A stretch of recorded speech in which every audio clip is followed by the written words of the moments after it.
옆 사람에게요, 괜찮으십니까? 좀 물어보세요. 괜찮으십니까?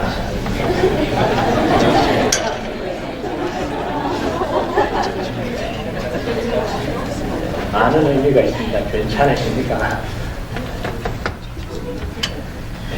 사람은 감정을 가지고 있기 때문에 항상 객관적이 될 수가 없어요. 절대로 객관적이 안 됩니다. 나는 지금 객관적이라는 그 순간도 주관적입니다. 나는 지금 객관적이니까 말해봐. 객관적으로 판단할게. 그때도 주관적이에요. 절대로 객관적이 될 수가 없어요. 똑같은 말도 듣는 사람 마음 상태에 따라서 들리는 게 달라집니다. 너 괜찮아 이 한마디에 갑자기 참았던 울음이 팍 터지면서 막 위로를 받기도 하고요. 나를 알아준다는, 나에게 관심을 가져준다는, 얼마나 고마운 거예요. 괜찮냐 이렇게 물어보니까 얼마나 위로가 되는지 몰라요. 그런데 반대로요, 너 괜찮아는 말이에요. 내가 지금 괜찮아 보인 줄 알아. 네 눈에는 내가 괜찮아 보이냐 화를 내는 사람이 있어요. 똑같이 이야기를 하는데 왜 그냥 마음이 꼬여서 지금 그 이야기를 듣는데 위로가 되는 게 아니라 자기를 비웃는 것처럼 조롱하는 것처럼 그렇게 느껴져요. 지금 이스라엘 백성들의 상태가 별로 좋지 않습니다. 우리가 잘 알다시피 나라가 망했고 포로로 끌려와서 노예로 지금 고된 생활, 힘든 생활을 지금 이어가고 있습니다. 하나님이 여러 번 기회를 주셨고요. 경고를 여러 번 하셨는데 무시하고 그 결과로 지금 포로로 잡혀와서 이 고생하고 있는 거예요. 그러니까 자기들이 잘못 안 하고 왔으면 덜 힘들 텐데 다 기회를 주고 경고도 다 하고 그랬는데도 자기들이 잘못해서 죄를 지어서 왔으니까 이게 너무너무 괴롭고 힘든 거예요. 마음이 답답한데 할 수 있는 게 아무것도 없는 거예요. 할 수 있는 거라고 뭐냐면 과거를 생각하면서 눈물 짓는 것밖에 안 되는 거예요. 가슴을 치면서 내가 왜 그랬을까? 과거를 생각하면서 눈물 흘리는 것밖에 못하는 거예요. 지금 이스라엘 백성들의 안타까운 모습이요, 시편 137편에 잘 묘사되어 있습니다. 예, 없답니다. 제가 읽어야 되겠어요. 시편 137편을 보면요, 우리가 바벨론의 여러 강변 거기 앉아서 시온을 기억하며 울었도다. 그 중에 버드나무에 우리가 우리의 수금을 걸었나니 이는 우리를 사로잡은 자가 거기서 우리에게 노래를 청하며 우리를 황폐하게 한 자가 기쁨을 청하고 자기들을 위하여 시온의 노래 중 하나를 노래하라 함이로다. 우리가 이방 땅에서 어찌 여호와의 노래를 부를까? 예루살렘아, 내가 너를 잊을진데 내 오른손이 그의 재주를 잊을지로다. 여러분, 이 시에는요, 이스라엘 백성들의 그 아픔과 한이 그대로 담겨 있어요. 포로로 잡혀와서 농사 짓고 노예로 힘들게 일을 하고 있는데 비참한 삶을 살아가고 있는데 감독하는 바벨론 사람들이 뭐라고 이야기하냐면 심심하니까, 일하다가 심심하니까 노래 하나 불러봐. 여러분, 이 이야기 들어본 적 있어요? 얼마나 비참해. 너 노래 잘하니까 흥을 좀 돋궈봐. 심심해 죽겠어. 한번 노래 불러. 한 잔 불러봐. 지금 자기들은 다 망해서 노예로 끌려와서 비참하게 지금 살아가고 있는데 기분 좋은 노래, 재밌는 노래 한번 불러봐. 이건요, 이스라엘 백성들을 조롱하고 비웃는 겁니다. 여러분, 지금 망해서 다 왔는데 그 노래가 어떤 노래입니까? 하나님을 찬양하는 노래잖아요. 하나님의 이름을 높이는 노래. 어떻게 그 노래를 부를 수가 있어요? 부를 수가 없잖아요. 그래서 이스라엘 백성들이 너무 억울하고 분통해서 노래를 부르는 걸 거부하고요, 수금을 버드나무에 다 걸어버렸습니다. 그러고는 뭐라고 이야기하냐면 내 이 손이 수금 타는 법을 잃어버렸으면 좋겠다는 거예요. 차라리 내 손이 수금 타는 법을 어떻게 잊겠습니까? 이게 평생 수금을 탔는데 그걸 잊어버렸으면 좋겠다는 거예요. 얼마나 괴로운 거냐. 이스라엘 백성들이요, 자책과 괴로움으로 빠져나오지 못하는 고통 속에, 그런 감정 속에 지금 사로잡혀 있는 거예요. 하나님으로부터 완전히 버려졌다고 생각합니다. 하나님은 우리를 완전히 잊었다라고 생각하고 있습니다. 그런데 이때 하나님이 이스라엘 백성들이 하신 말씀이 오늘 21절이에요.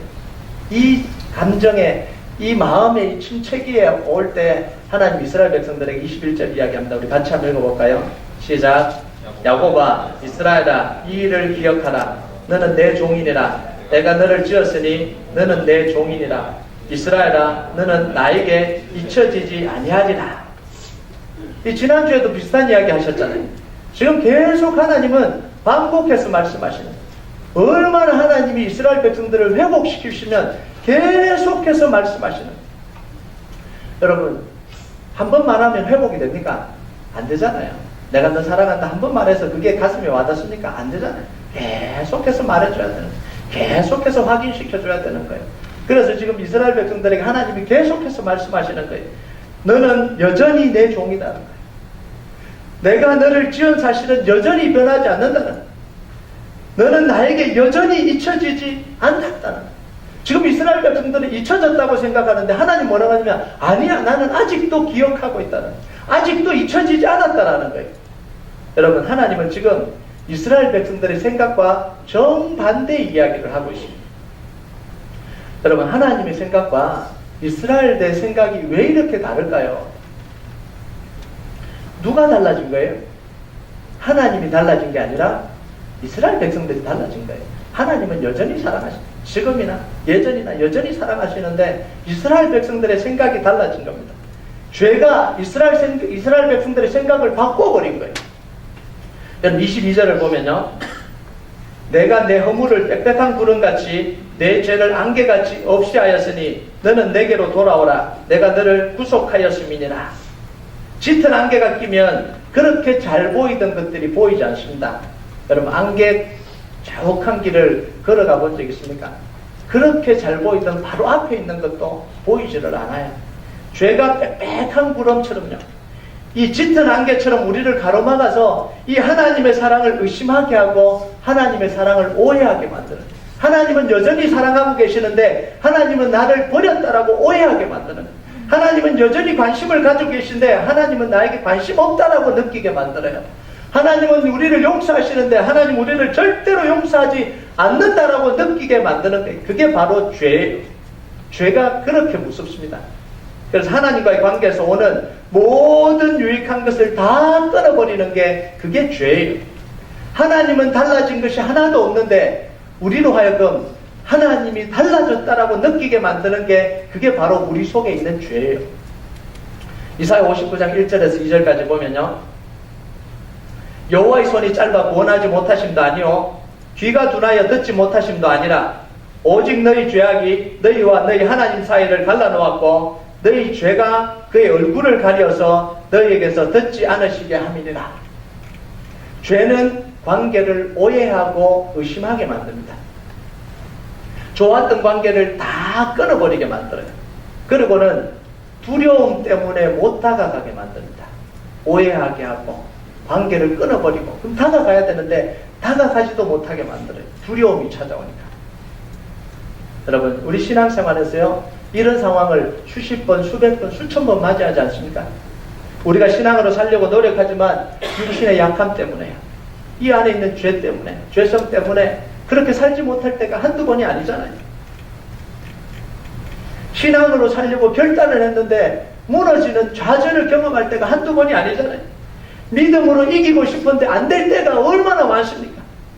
다 작정해놓고도 안 돼서 자기 이 발등을 찍고 싶을 때가 얼마나 많아요. 내가 이것밖에 안 되나 이런 생각이, 좌절감이 확 찾아올 때가 얼마나 많습니까? 그때마다 하나님으로부터요 뒷걸음질 쳐집니다. 하나님의 은혜로부터 멀어지려고 합니다. 그러고 싶어서 그런 게 아니라 자기 속에서 그런 반응이 계속해서 나오는 거예요. 예전에 하나님은 나를 도와주신 분인데 이제는 내가 피해야 되는 분이에요.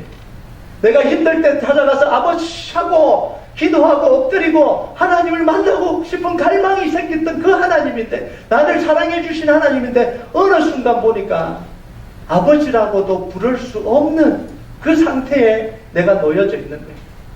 예전엔 힘들기만 하면 성전에 나와서 아버지 하면은 이 속에 쌓였던 것들이 다 풀어지는데 이제는 아버지 하면 목에서 걸려요. 못 부르겠는 거예요. 이게 정말 이 아버지 하고 부르는데 너무 죄책감이 들어서 부를 수가 없는 상태로 갈 때가 얼마나 많아요.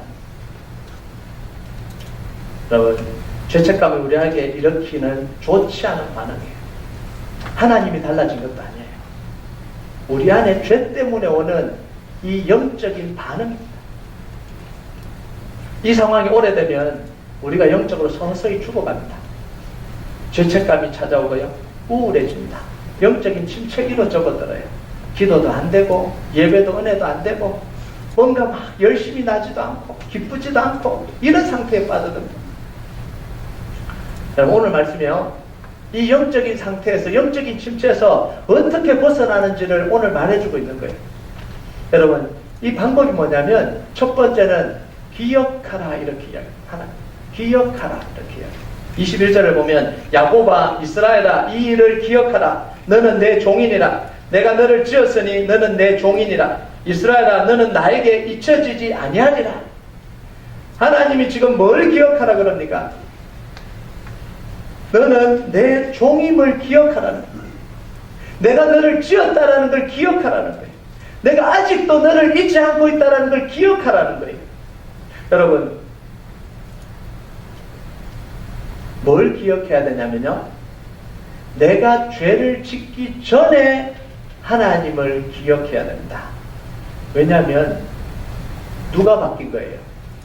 하나님이 바뀌신 게 아니라 내가 바뀌었기 때문에 그래요. 내가 죄를 짓기 전에 하나님이 나에게 말씀하셨던 걸 기억하라는 거예요.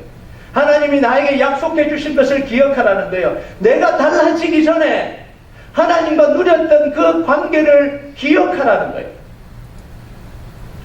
여러분, 지금 내 생각과 지금 내 감정을 가지고 생각하면 안 됩니다. 하나님을 생각하면 안 돼요. 왜? 이미 내가 달라져 버리기 때문에. 내 감정이 달라져 버리기 때문에 안 되는 거예요. 과거에 하나님이 약속해 주신, 과거에 나를 사랑할 때 하나님이 나에게 해주신 그 약속을 기억해야 되는 거예요. 그래서 하나님이 이스라엘 백성들에게 뭐라고 하십니까? 너는 여전히 내 종이다. 이걸 기억하라는 거예요. 여전히 나는 너를 지은 하나님이다. 이걸 기억하라는 거예요. 여전히 나는 너를 잊지 않고 있다. 이걸 기억하라는 거예요. 여러분, 이게 하나님의 사랑입니다. 우리를 향한 하나님의 사랑은 우리가 죄를 지었다 그래서 끊어지지 않습니다. 실패했다고 끊어지는 게 아니에요. 멀어졌다 그래서 끊어진 게 아닙니다. 멀어졌다고 느낄 뿐이지 실제로 하나님의 사랑은 끊어지지 않아요. 다 내가 느끼는 겁니다. 우리가 느끼는 거예요. 죄를 지은 우리가 느끼는 거지 하나님이 그렇게 하셨기 때문에 느껴지는 게 아니라고요. 그래서 우리가 뭐라고 이야기하냐면 하나님이 달라졌다고 이야기합니다. 내가 죄를 지어서 달라졌는데 하나님이 달라졌다고 합니다. 하나님이 나를 안 사랑한다고 합니다. 하나님이 이제는 나를 소중하게 여기지 않는다고 생각합니다. 그런데 아니에요. 하나님은 여전히 우리를 사랑하시고 여전히 우리를 용서하시고 여전히 우리를 귀하게 생각하십니다. 하나님이 달라지신 게 아니라 내가 달라진 거예요. 그래서 사도 바울이요, 하나님에 대한 사랑에 대해서 정확하게 이야기를 해주잖아요. 로마서 8장 35절, 38절, 39절 없어서 또 제가 읽어야 되네요. 누가 우리를 그리스도의 사랑에서 끊으려 환난이나 봉고나 박해나 희근이나 적신이나 위험이나 칼이라. 내가 확신하노니 사망이나 생명이나 천사들이나 권세자들이나 현재일이나 장래일이나 능력이나 높음이나 깊음이나 다른 어떤 피조물이라도 우리를 우리 주 그리스도 예수 안에 있는 하나님의 사랑에서 끊을 수 없으리라. 아멘. 여러분, 이 모든 것이 끊을 수 없는데요, 내가 잠시 잘못했다고 하나님의 사랑이 끊어질까요? 내가 하나님으로부터 잠시 멀어졌다고 그 하나님의 사랑이 끊어질까요? 내가 한번 실수했다고 그 하나님의 사랑이 끊어질까요? 죽음도 끊을 수 없는 이 하나님의 사랑이 내가 한번 죄짓고 실수했다고 끊어지겠습니까? 절대로 끊어지지 않는다는 거예요. 여러분, 왜 우리가 하나님의 사랑에서 끊어질 수 없어요? 우리를 향한 하나님의 사랑이 완전하시기 때문에 그래요. 하나님의 사랑은 완전합니다. 우리를 향한 하나님의 계획이 완전하시기 때문에 그래요. 대충 계획 세우지 않습니다. 태초부터 창세 이전에 우리를 향한 하나님의 계획을 세우셨습니다. 애초부터요, 우리 관계는 우리의 사랑으로 이루어진 게 아니에요. 하나님과 우리 관계는 우리의 사랑으로 이루어진 게 아닙니다. 하나님이 우리를 사랑했기 때문에 우리가 하나님과 관계 맺어진 거예요.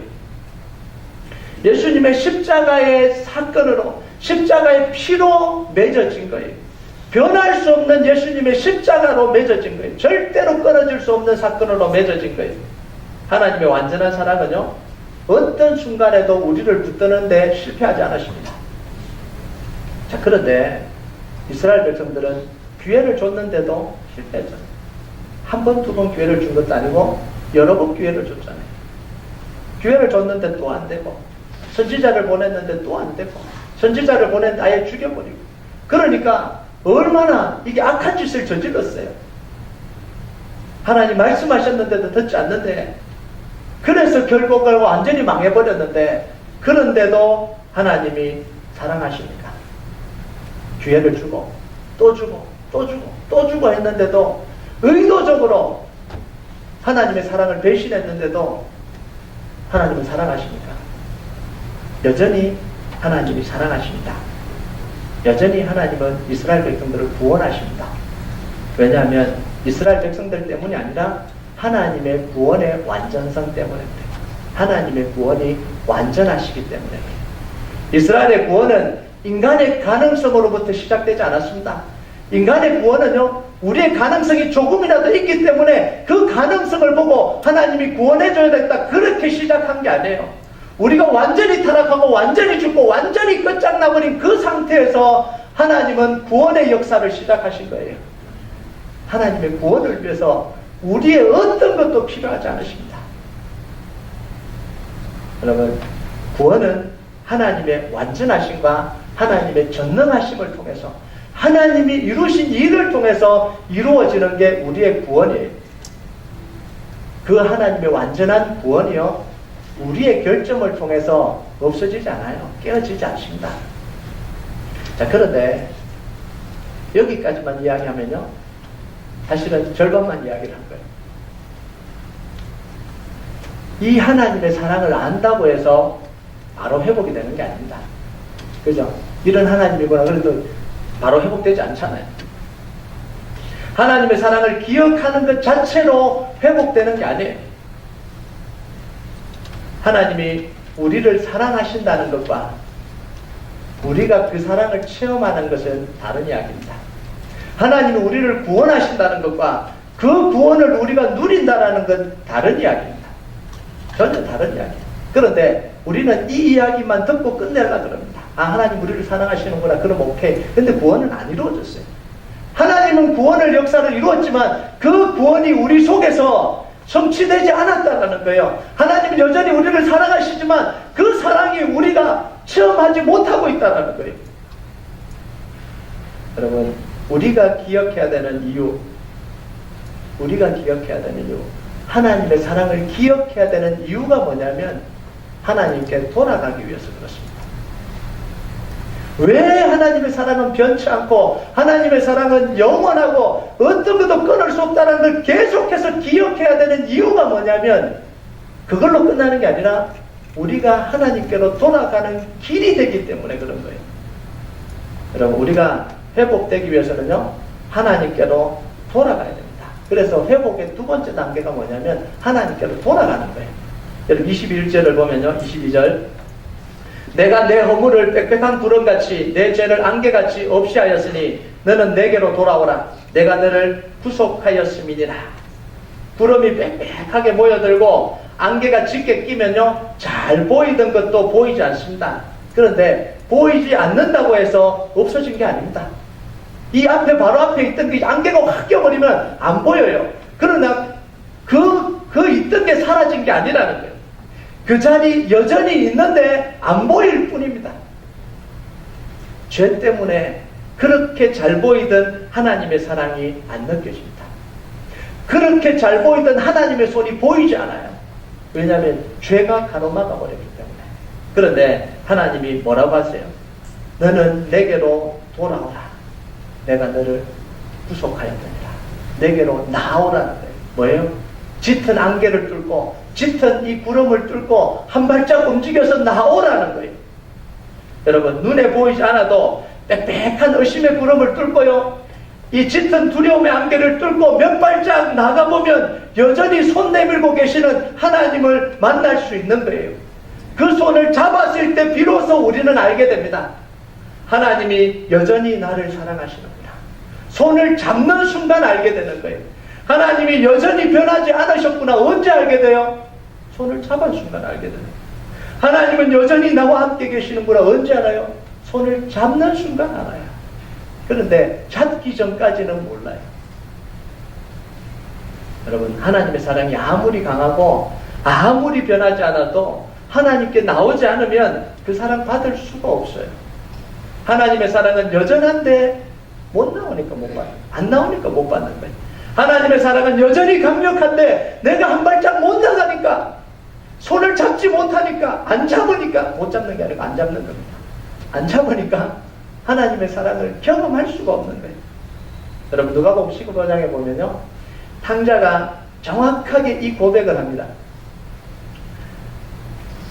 누가복음 15장 16절 17절 보면, 그가 돼지 먹는 쥐염 열매로 배를 채우고 자되 주는 자가 없는지라. 이에 스스로 돌이켜 이르되 내 아버지에게는 양식이 풍족한 북권이 얼마나 많은가. 나는 여기서 줄여 죽는구나. 자, 보세요.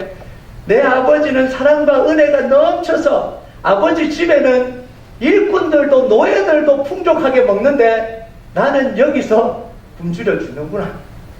아버지 사랑은 안 받겠다라는 거예요. 아버지 사랑은 노예들도 사랑하는 거예요. 그런데 나는 지금 아버지 집에서 떠나와서 나 혼자 굶주려 죽겠구나. 이렇게 고백하는 거예요. 그럼 얼마나 비참합니까? 아버지가 안 사랑하는 것도 아니고, 아버지가 은혜가 없는 것도 아니고, 아버지가 무한한 사랑이 없는 것도 아니고, 그 사랑은 자기 집에 있는 보잘것없는 노예조차도 풍족하게 먹이는 그 사랑을 하시는 하나님인데, 나는 뭐예요?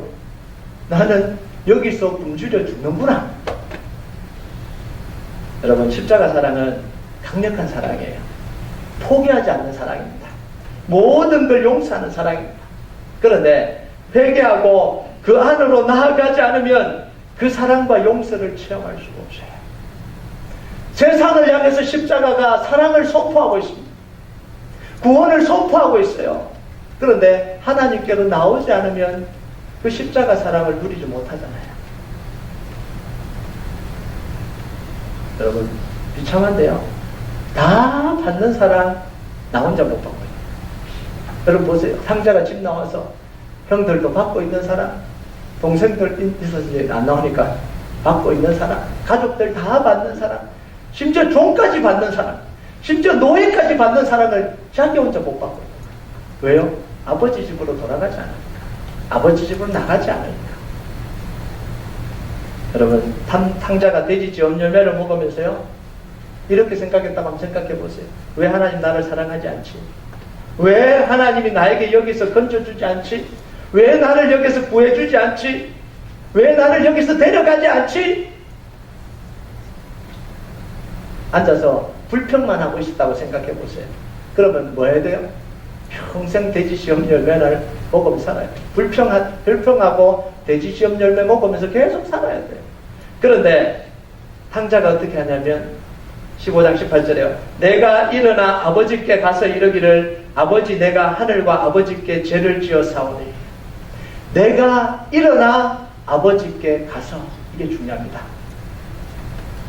아버지 사랑을 아니까, 아버지 집을 떠올리니까 내가 여기서 굶주려 죽는구나. 내가 일어나 아버지께 가야 되겠다. 이게 지금 탕자의 결단이에요. 여러분, 왜 하나님은 탕자가 비참하게 사는데 탕자를 끌고 아버지 집으로 안 갈까요? 그 돼지 쥐염 열매 먹는 데까지 와서 잡아가지 않을까요? 일어나 아버지 집으로 가는 것은 탕자의 몫입니다.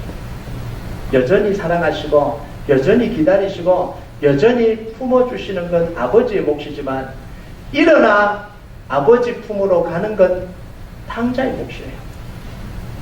우리가 돌아가려고 할 때 가장 큰 장애물이 뭡니까? 두려움이에요. 두려움이 우리로 하여금 행동하는 걸 막아요. 거절당하면 어떡하나? 나를 안 받아주면 어떡하나? 아버지가 나를 내치면 어떡하나? 탕자가요, 아버지 집으로 가는데 그런 두려움이 없었겠어요? 아버지가 나의 얼굴을 안 보려고 그러면 어떡하나? 그래서요, 탕자가 가면서 뭐라고 중얼거리면서 갑니까? 아버지, 저는 아들을 못 되니까 종을 삼아주세요. 얼마나 두려웠어요. 속에서 두려움이 있잖아요. 거절당할까 두려워서 아버지, 저를 아들로 받아주세요. 그러면 거절당할까봐 속에서 뭐라고 이야기하냐면 아버지, 저를 종으로 삼아주세요. 그 말을 한 번 생각하고 간 게 아니라 갈 때부터 집에 도착할 때까지 계속해서 되뇌고 갑니다. 얼마나 두려웠습니다. 여러분, 그래서 하나님이 우리에게 내린 첫 번째 명령이 뭐냐면 기억하라. 기억하라. 너는 여전히 내 종이다. 너는 여전히 내가 지은 사람이다. 나는 여전히 너를 잊지 아니한다. 그 말씀을 기억하라는, 두려움이 찾아올 때 그 말씀을 기억하고 한 발 옮기라는 거예요. 여러분, 탕자가 두려움을 뚫고 아버지 집에 가보니까 아버지가 어떻게 합니까? 맨발로 뛰쳐나오잖아요. 맨발로 뛰쳐나와서 신발을 다 벗기고 옷을 다 벗기고 새 옷을 입혀주고 가락지를 끼워주고 잔치를 베풀고, 탕자가 두려움 속에서 생각했던 것과는 정반대의 이 사건이 일어나지 않습니까? 여러분, 우리는요, 앉아서 두려워할 때의 생각과 실제로 한 발짝 나갈 때 현실은 달라진다는 사실을 기억해야 돼요. 두려움 속에서 생각하는 이 생각은요, 하나님의 생각이 아니에요. 거절당할까봐, 사랑받지 못할까봐, 버려질까봐. 그런데 그걸 기억하고 하나님의 약속을 기억하고 나가면 하나님은 두 맨발로 뛰어나오시고 두 팔별로 우리를 안아주시고 너는 종이 될 수 없다라는 거예요. 가락지를 끼워주고 새 신을 신기고 새 옷을 입히고 새 옷을 입혀주시고. 여러분, 우리가 침체에서 회복되고 하나님의 사랑과 용서를 경험하는 건 우리 죄를 깨닫고 나아감을 통해서 얻어집니다. 아무리 하나님을 사랑한다, 하나님이 우리를 사랑한다, 용서하셨다, 그런 이야기를 수십 번 수천 번 들어도 그걸 통해서 나아가지 못하면 우리는 하나님의 그 사랑 체험할 수가 없어요. 그냥 돼지지엄 열매 먹으면서 아버지 집의 소식만 듣고 있는 거예요. 여전히 나는 돼지지엄 열매 먹고 있는 거예요. 여러분, 현대 은혜의 복음을 강조하면서 잘못 인식된 게 한 가지가 있습니다. 그게 뭐냐면 우리는 약해서 아무것도 할 수 없고 하나님이 하셔야 된다는, 이걸 잘못 해석을 합니다. 아무것도 할 수 없고 하나님이 하셔야 된다는 건 우리가 아무 힘이 없어서 나갈 수 없다, 이런 이야기가 아니에요. 다른 이야기입니다. 마치 우리는 아무것도 안 하고 있고 하나님이 다 해주신다, 이 잘못된 복음을 선포하면서요, 우리를 책임지지 않는 그리스도인으로 만들어버렸습니다. 그리스도인들이요, 은혜를 강조하면서 책임을 안 지려고 그래요.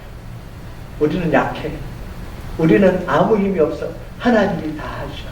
그러면서 책임을 안 지는 그리스도인이 되게 만들어버린 게, 이게 잘못된 은혜의 복음, 은혜의 복음은 좋은 거예요.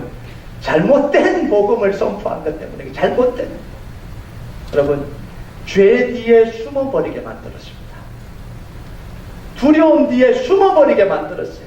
나는 못해, 나는 약해, 죄 뒤에 숨어버리게 만들어버렸습니다.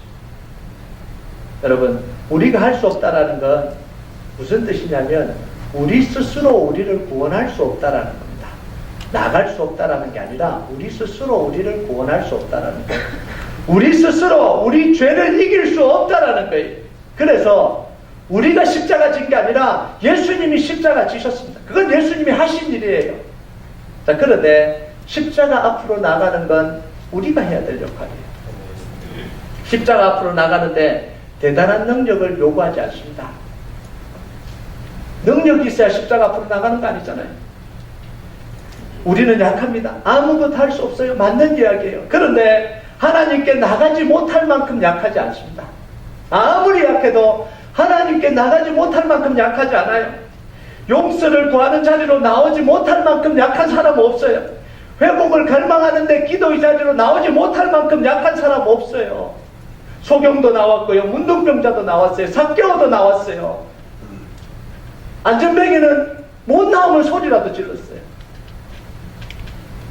여러분, 회개하지 않고요, 돌이키지 않고 나오지 않는 것을 정당화하는 복음은 어디에도 없습니다.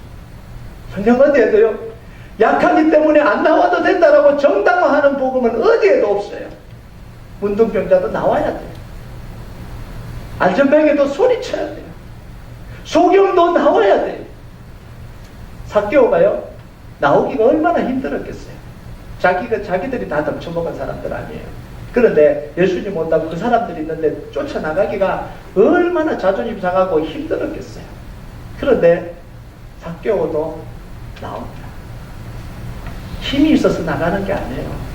나가는데 능력이 필요한 게 아닙니다. 여러분, 죄의 자리, 두려움의 자리, 의심의 자리에 머물고 있는 것은 내가 약해서 그런 게 아니에요. 약해서 못 나가서 그런 게 아닙니다. 그걸 회복되지 못하게 하는 사탄의 속임수예요. 우리가 그곳을 걸어 나오지 않는 건 힘이 없어서가 아닙니다. 할 수 없어서도 아니고요. 은혜를 갈망함이 없기 때문에. 여러분, 회복되기를 원하는데 행동하지 않고 움직이지 않는 건 약함 때문이 아니라 교만 때문입니다. 교만이에요.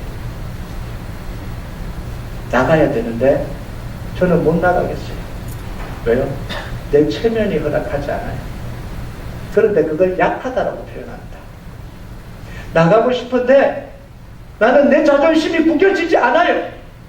그걸 약함이라고 표현합니다. 약함이라고 포장합니다. 실제로는 교만, 끼어지지 않으려고 하는, 내 비참함을 인정하지 않으려고 하는, 두려움을 직면하지 않으려고 하는 그 교만이에요.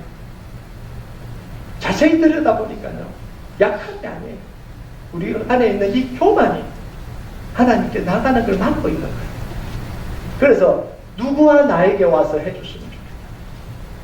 누가 나를 그냥 회복시켜줬으면 좋겠다. 내 자존심 상하지 않고, 내 마음 다치지 않고, 내 연약함 드러나지 않고, 내 비참함 드러나지 않고, 누군가 그냥 깨끗하게 나는 약하니까 나를 회복시켜줬으면 좋겠다. 그런 복음은 어디에도 없습니다. 하나님은 우리 죄를 직면하게 만드십니다. 비참하리 망치, 나를 무너뜨리고 있는 이 죄가 얼마나 비참한지 보기를 원하시는 거예요. 내가 비참해지지 않으면요, 죄를 바라보는 이 마음이 비참해지지 않으면 진짜 회복은 일어나지 않습니다.